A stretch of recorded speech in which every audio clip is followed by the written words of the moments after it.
തന്റെ വീടിനകത്തിരുന്ന അവസാനത്തെ ദിർഹവും ബോധം വന്നപ്പോ നബിതങ്ങൾ പറഞ്ഞു, ആയിഷ ഇന്ന സ്ഥലത്ത് കുറച്ചു ദിർഹം ഇരിക്കുന്നുണ്ട്, എടുത്തുകൊണ്ട് ഓടിവാ ആയിഷ. ആയിഷ ബീബി റളിയല്ലാഹു തആല ദിർഹം കൊണ്ടു കൊടുത്തപ്പോ നബിതങ്ങൾ കരഞ്ഞടോ. തന്റെ കയ്യിൽ വെച്ചിട്ട് റസൂലുള്ളാഹി സ്വല്ലല്ലാഹു അലൈഹി വസല്ലം തങ്ങൾ കരയുകയാ. എന്തേ നബിയെ കരയുന്നത്?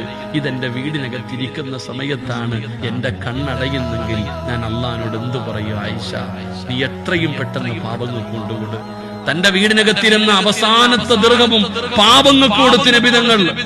ആ നബിതങ്ങളാണ് പിറ്റേ ദിവസം അസ്റായിൽ എന്ന് പറയുന്ന മലക്ക് വന്നിട്ട് റൂഹ് പിടിക്കുമ്പോ അള്ളാന്റെ റസൂൽ സല്ലല്ലാഹു അലൈഹി വസല്ലം തങ്ങൾ കരഞ്ഞുകൊണ്ട് ചോദിക്കുന്നു, അസ്റായിലെ ഒന്ന് പതുക്കെ പിടിക്കൂ അസ്റായിലെ, എനിക്ക് വേദനിക്കുന്നു അസ്റായിലെ, എനിക്ക് താങ്ങാൻ പറ്റുന്നില്ല അസ്റായിലെ, ഒന്ന് പതുക്കെ പിടിക്കുവോ?